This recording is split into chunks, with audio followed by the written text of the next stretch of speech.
The wind howled across the dusty mining colony, carrying with it the sharp bite of the night air. The streets were empty, lit only by broken lamps that flickered weakly. Most people had already locked their doors, hiding from the storm that rattled the thin metal walls of their homes. Inside a small shack at the edge of the colony lived Ethan, a simple mechanic. His house was nothing more than rusted sheets held together with bolts and tape. The heater barely worked, and the roof leaked whenever the storms grew heavy. Yet tonight, Ethan sat at a tiny wooden table, eating the last bit of warm soup he had managed to make from scraps. He was tired from a long day of fixing broken mining drills. His hands were cracked with oil and dust. His body ached, but he was grateful for the bowl of soup in front of him. Food was always scarce in the colony, and every meal felt like a victory. Then came a sound, soft but sharp against the roar of the wind. A knock on his door. Ethan froze. Few people ever visited him, and especially not in the middle of the night. The knock came again, weaker this time, hesitant, as though whoever stood outside was afraid. Slowly, Ethan stood. Pulling his old coat tighter around his shoulders, he unlatched the door, and the storm pushed it open with a groan. There, in the cold and swirling dust, stood two small figures. They were children, thin and trembling. Their faces were pale, their clothes torn, and their wide eyes glowed faintly in the dark. Ethan realized at once they were not human. Their skin carried a faint shimmer of silver, and their features were sharp, delicate, alien. For a long moment, none of them spoke. The girls clung to each other, shivering violently. Ethan's heart ached at the sight. They were just children, lost and starving. "Please," one of them whispered, her voice barely louder than the wind. "We are hungry." Ethan looked back into his shack, at the tiny pot of soup still sitting on the table. It was all he had for the night, and tomorrow he had no guarantee of another meal. He felt the sting of his own hunger, but when he looked at the girls again, he knew what he must do. "Come in," he said gently. His voice was rough from years of work, but it carried warmth. The girls hesitated, glancing at each other. Then slowly, they stepped inside. Ethan closed the door behind them, shutting out the storm. The small shack suddenly felt crowded, but warmer too. Ethan guided them to the table and set the bowl of soup between them. The girls stared at it with wide, unbelieving eyes. He handed them spoons. His own stomach growled, but he forced a smile. "Eat," he said simply. At first, they did not move, as though afraid it might be a trick. But when the older one finally took a small sip, her eyes filled with tears. The younger followed, and soon both were eating with desperate hunger.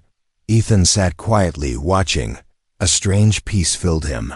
Their thin faces softened, their trembling slowed. They were safe for now. After a while, the younger girl looked up. Her voice was small, almost broken.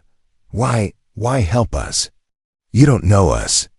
Ethan shrugged. "Because no one should starve," he said. "Not while I have food to share." The girls did not reply, but their eyes told him everything. In that moment, trust was born, fragile yet powerful. They finished the soup, and exhaustion soon overtook them. Ethan gave them the only blanket he owned, letting them sleep on his bed while he sat in the corner. The storm outside grew stronger, but inside the shack there was calm. Before closing her eyes, the older girl whispered something in her alien tongue. Ethan could not understand the words, but he felt their weight. It sounded like a promise. When morning came, Ethan woke to find the bed empty. The girls were gone, the blanket neatly folded, the door slightly open, as if they had never been there at all. Ethan stepped outside, searching the dusty road, but there was no sign of them, only the storm's fading tracks. He sighed, thinking maybe it had been nothing more than a dream. Just two wandering orphans who disappeared as quickly as they came.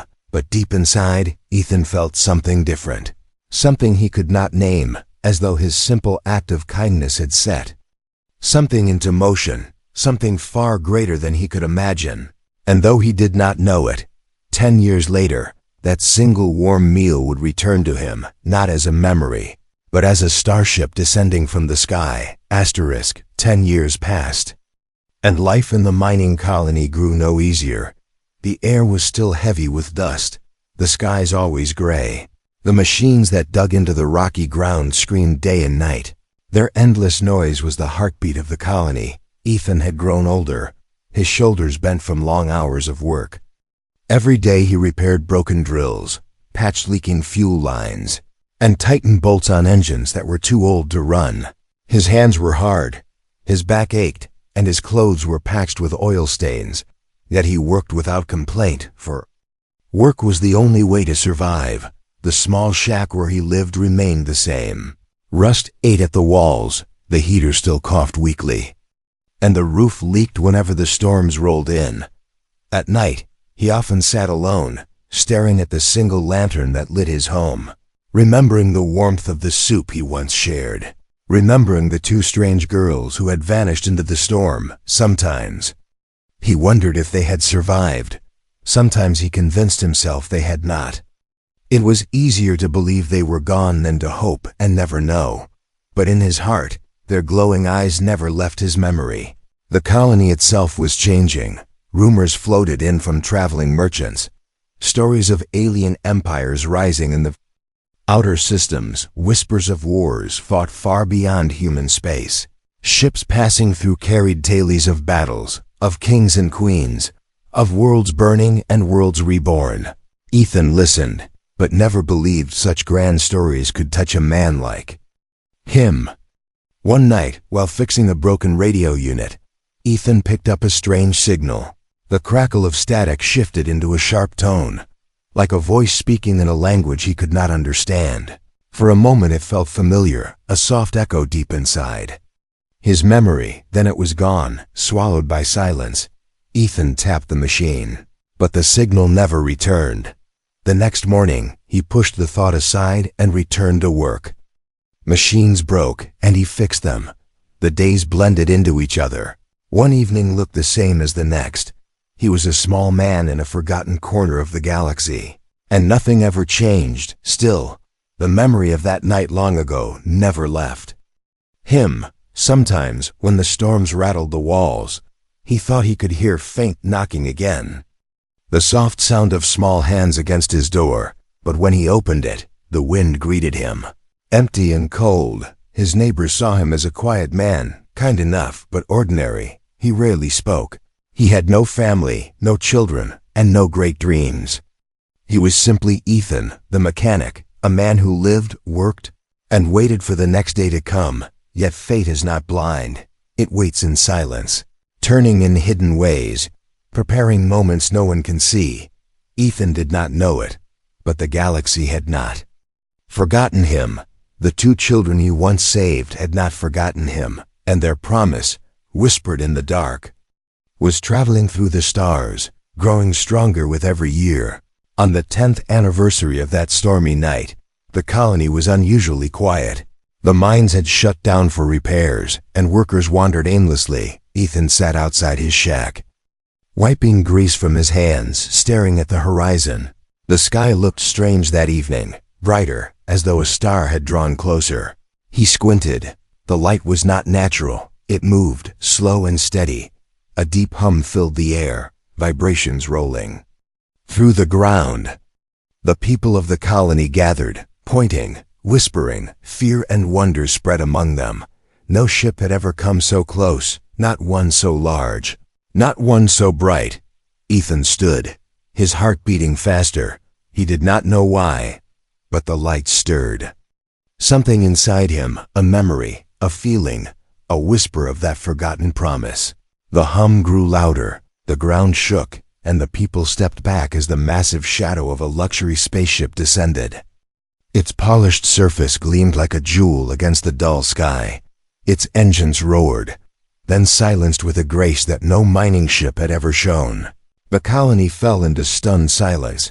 A ship like this belonged to kings and queens, to rulers and heroes, not to poor miners at the edge of nowhere. Yet it had come here, to their world, to their colony, to the very edge of Ethan's small shack. As dust and heat washed over the crowd, a ramp began to lower. The glow of lights spilled out like golden fire. Soldiers in shining armor stepped forward, forming lines on either side. Their weapons gleamed, their movements precise. But their eyes were not on the colony. They were fixed on one man, on Ethan. The miners looked at him in disbelief. Why him? They wondered. Why the poor mechanic with no family, no riches, no power? Ethan himself could not breathe. He stood frozen. As the soldiers bowed their heads in his direction, their voices rang out in unison, speaking words he could not understand. But words filled with reverence, and then, through the golden light of the ship, two tall figures appeared. Their steps were slow, graceful, their eyes locked on Ethan, shimmering with tears. The crowd gasped. Ethan's heart raced, for though 10 years had passed, he knew those eyes. The orphans had returned. The colony had never seen such a sight.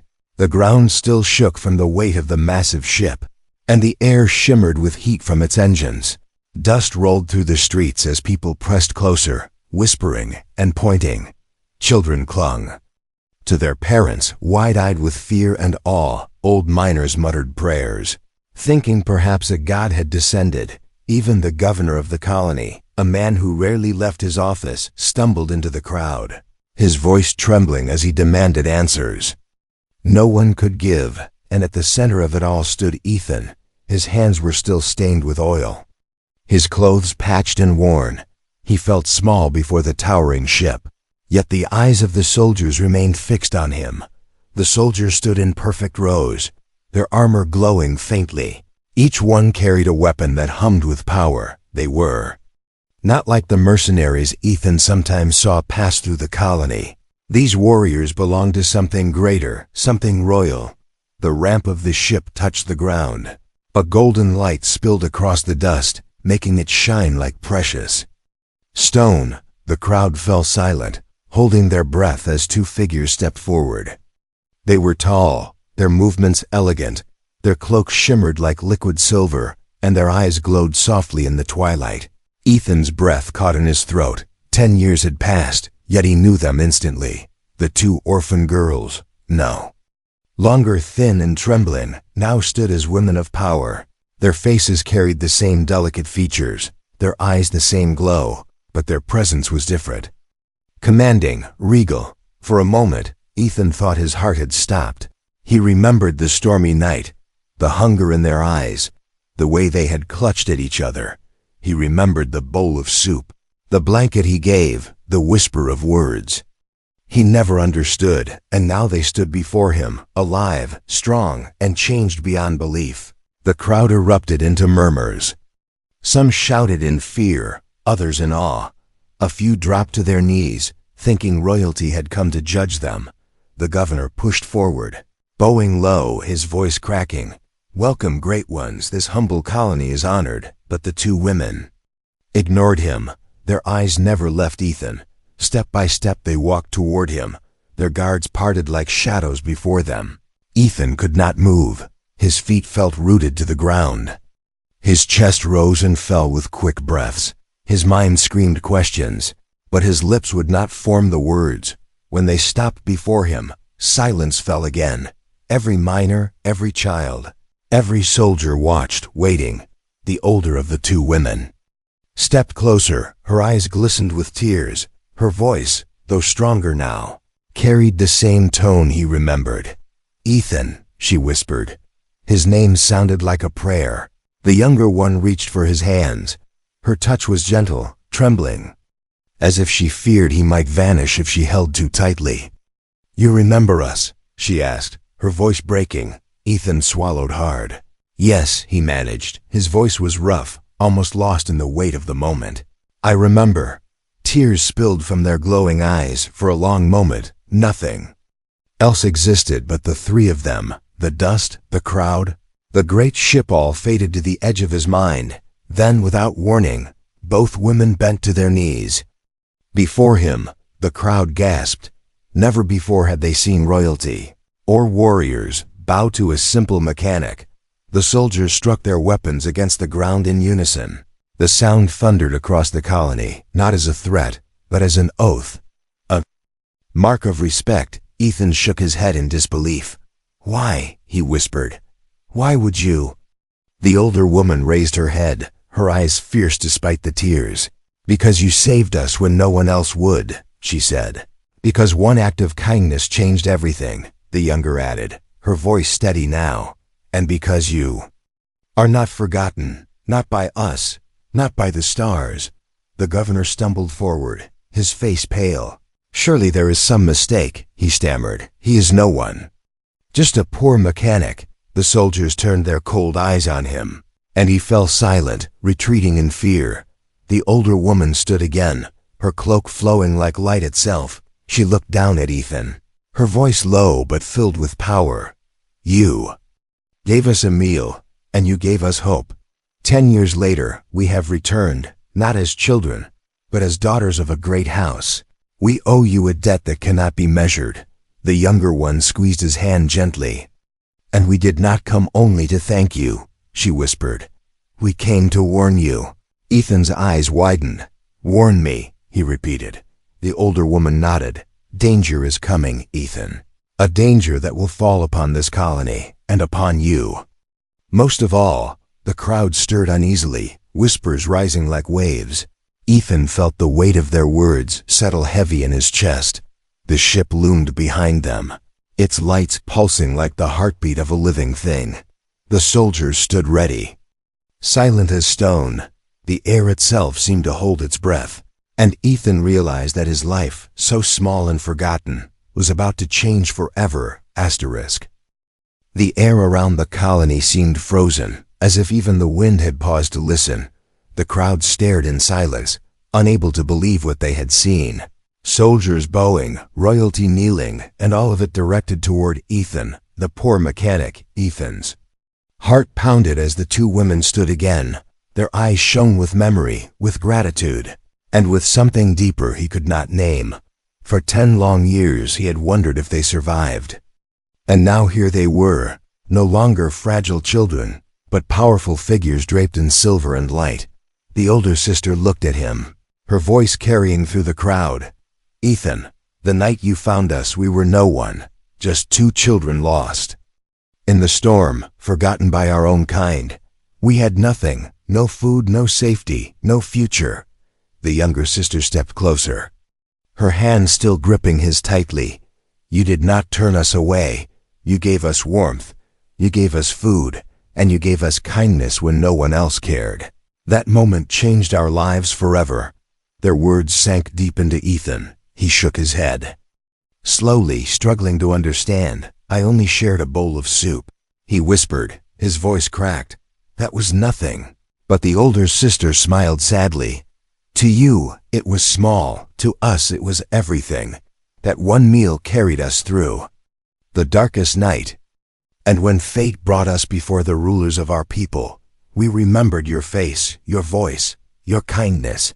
The crowd murmured in disbelief. Some bowed, others trembled. The governor hid his scowl behind false respect, realizing these women held more power than he could ever dream. The younger sister lifted her chin proudly. "We became daughters of a great house, trained in wisdom and leadership. We learned the ways of diplomacy and war, but no crown, no ship, no army could erase the memory of a kind human who shared his last meal with us." Ethan felt his chest tighten. He looked at the sisters, and for the first time, he noticed the weight in their eyes. They were not here only for gratitude. Something more pressed upon them, something heavy and dangerous. "Why are you here?" he asked softly. "Why come back to this place to me?" The older sister's expression darkened, her voice lowered, carrying both warning and sorrow. "Because, Ethan, you are no longer safe, neither is this colony." A hush fell over the crowd. The miners exchanged nervous glances. The governor paled again. The younger sister continued. "A rival faction has risen. They see this colony as weak, easy to conquer. But more than that, they know of you. They know what you mean to us." Ethan blinked, confusion flashing across his face. "What I mean to you?" he asked. The older sister stepped closer, her cloak brushing the dust. "You are our symbol, Ethan. In the Council of Empires, when we speak of humanity, we speak of you. The man who gave with nothing to gain. The man who saved 2 children with a single act of kindness. To them, you are proof of what humans are, proof that your people deserve respect." Gasps rippled through the crowd. Ethan staggered back a step, overwhelmed. "I am just a mechanic," he whispered. "I am no one." The younger sisters' eyes burned with fierce light. "No, Ethan, you are someone. You are the reason we lived, the reason we rose. Without you, we would have been lost in the storm, forgotten forever." The older sister raised her hand, and the soldiers struck their weapons against the ground in a thunderous rhythm. "Because of you, we built alliances. Because of you, we defended worlds. You are the foundation of everything we are today." The colony trembled not from the ship, but from the weight of her words. Ethan stood in the center. A man who had lived his life fixing machines, now told he was the spark that lit the stars. Yet behind the honor, behind the reverence, Ethan felt the chill of their warning. "You said danger is coming," he murmured. "Tell me the truth." The sisters exchanged a glance. Their faces hardened. "The enemy comes for you, Ethan," the older said. "And when they strike, they will not only target you, they will burn this colony to the ground." The people cried out, fear sweeping through them like fire. Mothers clutched their children. Men shouted questions. The governor's voice rose above them, panicked and desperate. "What do we do? What defense do we have?" The sisters raised their hands, calming the noise. "You are not alone," the younger said firmly. "We did not come only to warn. We came to protect, to repay our debt." The great ship hummed, its engines alive with power. The soldiers stood taller, their armor glowing brighter. The colony that had once felt forgotten now stood in the shadow of an empire. Ethan's voice shook as he asked, "Why risk everything?" "For me," the older sister placed her hand on his shoulder, her eyes softening. "Because you once risked everything for us, and because some debts are not measured in gold or power, but in loyalty." The younger sister's voice trembled with emotion. "We swore a promise that night, in our own tongue, a promise you did not understand. We swore that if we ever rose from the darkness, we would return, we would find you, and we would protect you, no matter the cost." Ethan's heart pounded. He felt the weight of their words, the strength of their promise. He had once believed his act of kindness was forgotten.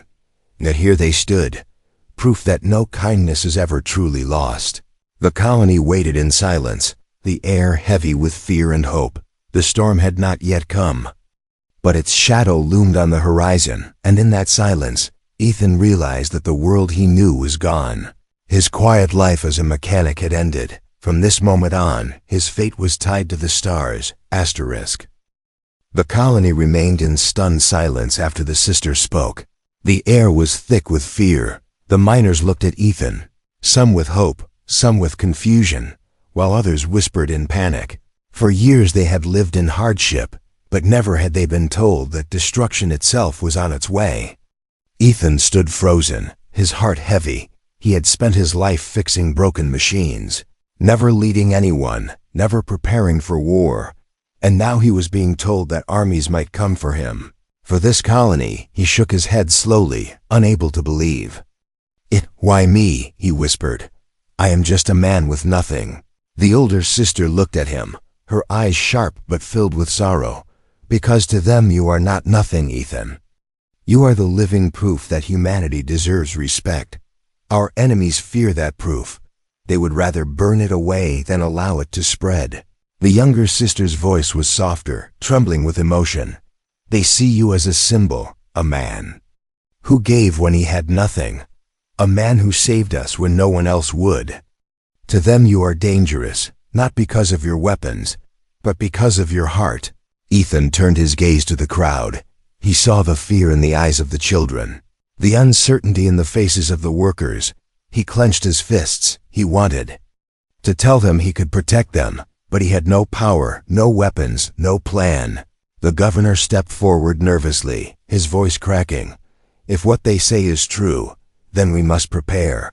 But what can we do? We are miners, not soldiers. The older sister raised her hand, silencing him.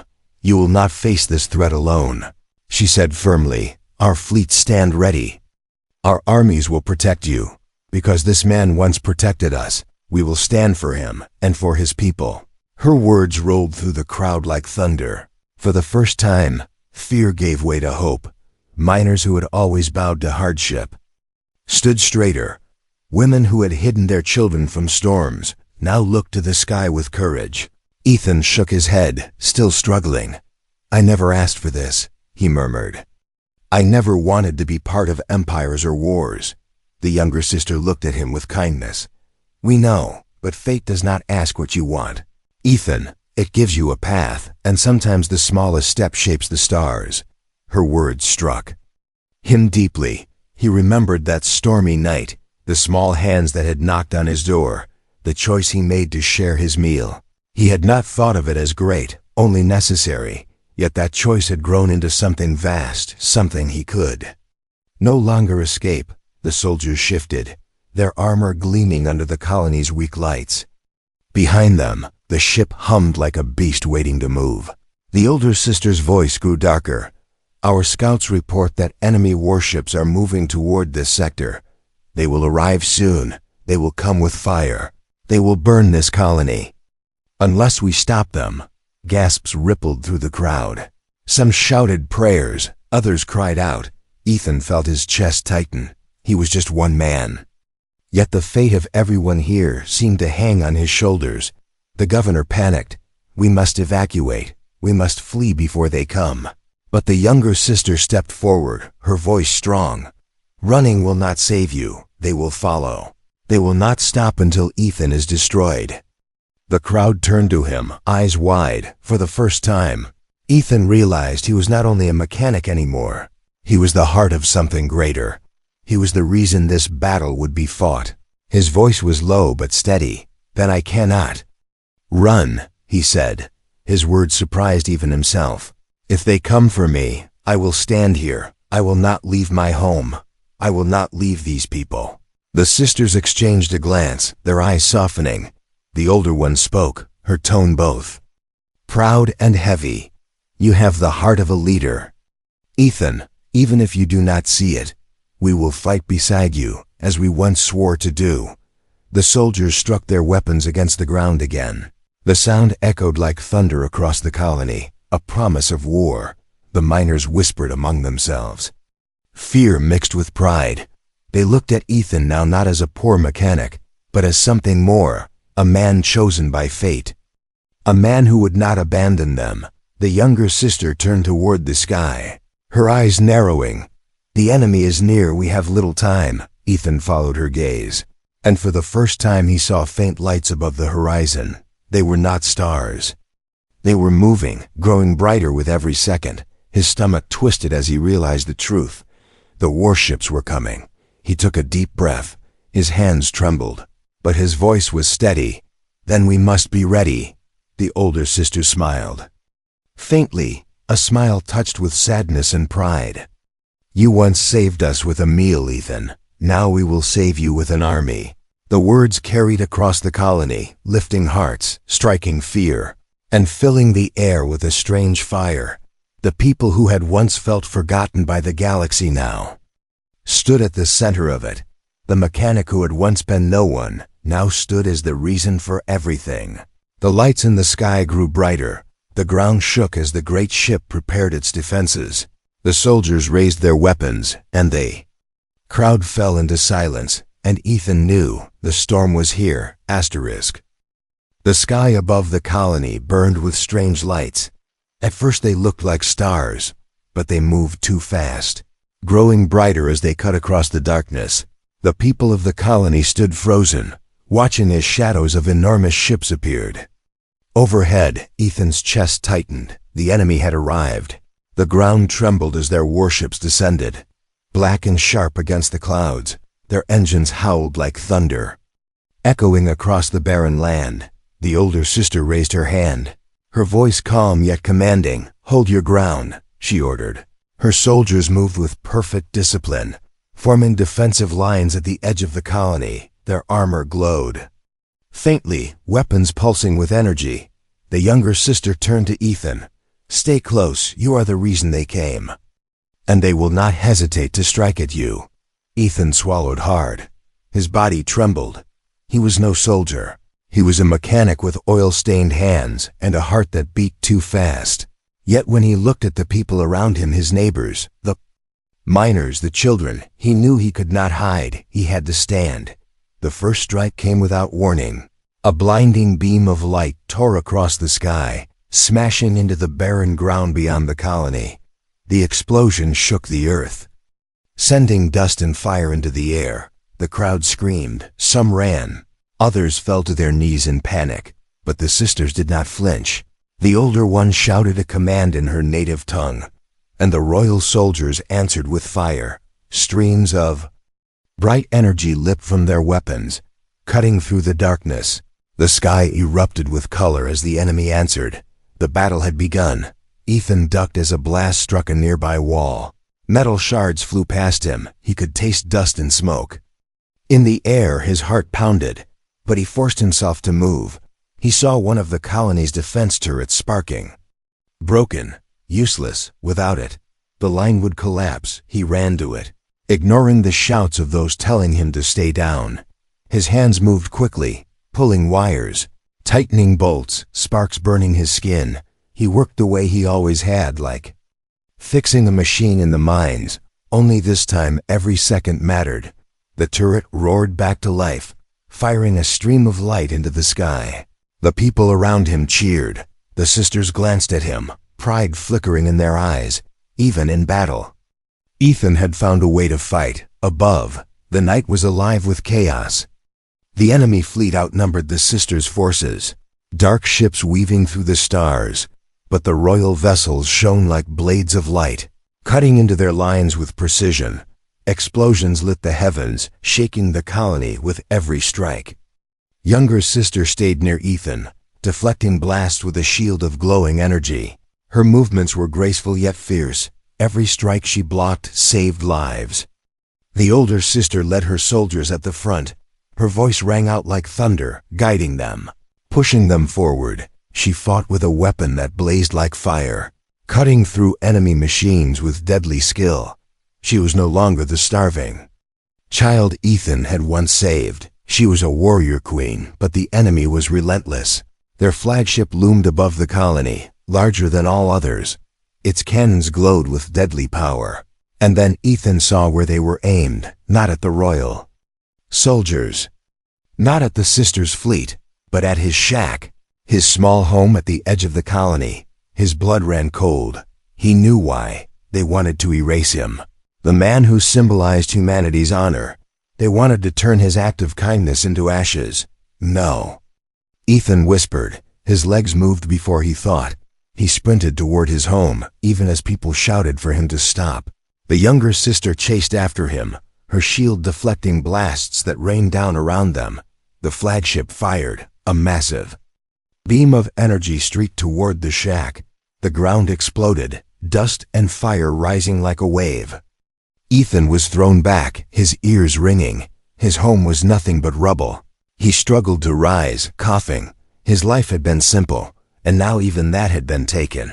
Yet instead of despair, he felt something stronger, a burning fire in his chest. If they wanted to erase him, then he would give them a reason to fear him. The older sister saw the attack and roared a command. Her fleet focused fire on the flagship, but its shields held strong. The battle raged hotter, brighter, louder. The sky itself seemed to tear apart. Ethan stumbled toward the wreck of his home, and in the rubble he saw something, a half-broken power core he had been working on. It glowed faintly, unstable but alive. An idea struck him, dangerous and desperate. He shouted to the younger sister, "Help me get this to the turret." She hesitated only a second before nodding. Together they dragged the core across the ground, blasts striking around them. Dust burned their lungs. The heat of fire licked at their backs. They reached the turret. Ethan's hands moved fast, connecting the unstable core. The machine roared with a power it had never known. Its barrel glowed white-hot, Now, Ethan cried. The turret fired. A beam brighter than the sun tore into the sky, striking the enemy flagship. The shields flared, cracked, and then shattered. The ship groaned, its engines failing. Fire ripped. Across its hull, the colony erupted in cheers. The flagship staggered, its massive form breaking apart. The royal fleet pressed forward, seizing the chance. One by one, the enemy ships fell, exploding in fire and smoke. Ethan collapsed to his knees, exhausted. The younger sister caught him before he fell. Her eyes glowed with fierce pride. "You are no soldier, Ethan," she whispered. "But tonight, you fought braver than any of us." Above them, the enemy. Flagship exploded in a final burst of light. The night was clear again. The colony was safe for now, but Ethan knew the battle was not the end. It was only the beginning. The night sky slowly cleared. The echoes of battle drifted away, leaving only smoke and silence. The colony stood shaken but alive. Families stepped out from hiding. Miners looked to the heavens in disbelief, and children clung to their parents, pointing at the glowing fragments of enemy ships burning like falling stars. Ethan sat on the ground, his body weak, his hands trembling from exhaustion. The broken turret behind him still smoked from the power of the unstable core. Its final shot had saved them. His shack was gone, reduced to rubble. Yet around him the colony still stood.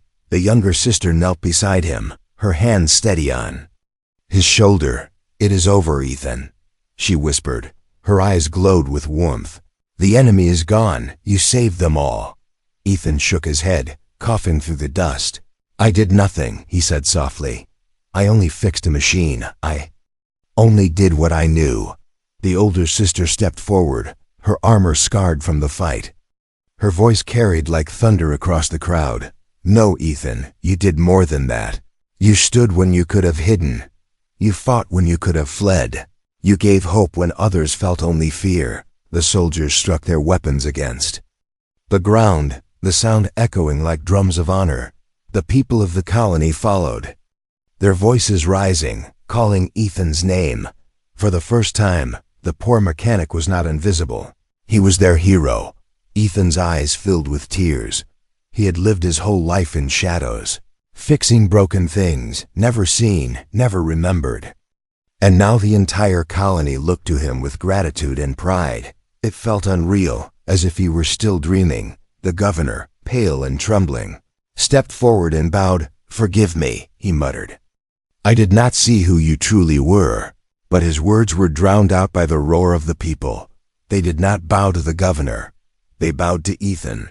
The older sister lifted her hand, silencing the voices. She turned to Ethan, her eyes soft, now filled with deep emotion. "Do you remember the night we first met?" she asked, "when the storm raged and we were starving?" Ethan nodded slowly, his throat tight. "I remember," he whispered. "I gave you soup." The younger sister smiled through her tears. "You gave us more than soup. You gave us life. You gave us hope. That night we swore a promise in words you could not understand.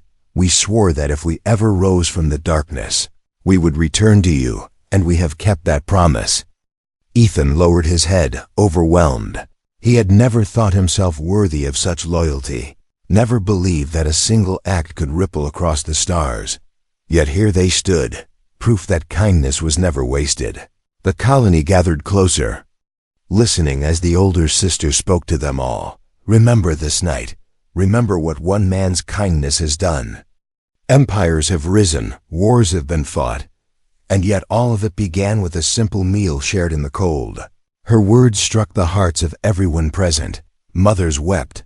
Fathers held their children tighter. Miners raised their fists with pride. They understood now that even the smallest act could carry great weight. The younger sister turned to Ethan, her voice gentle. "We cannot stay. The galaxy still needs us. But we will not leave you unguarded. From this day forward, you and your people will be under our protection. No enemy will dare touch this colony again." Ethan's chest ached. "I never wanted power," he whispered. "I only wanted to live quietly."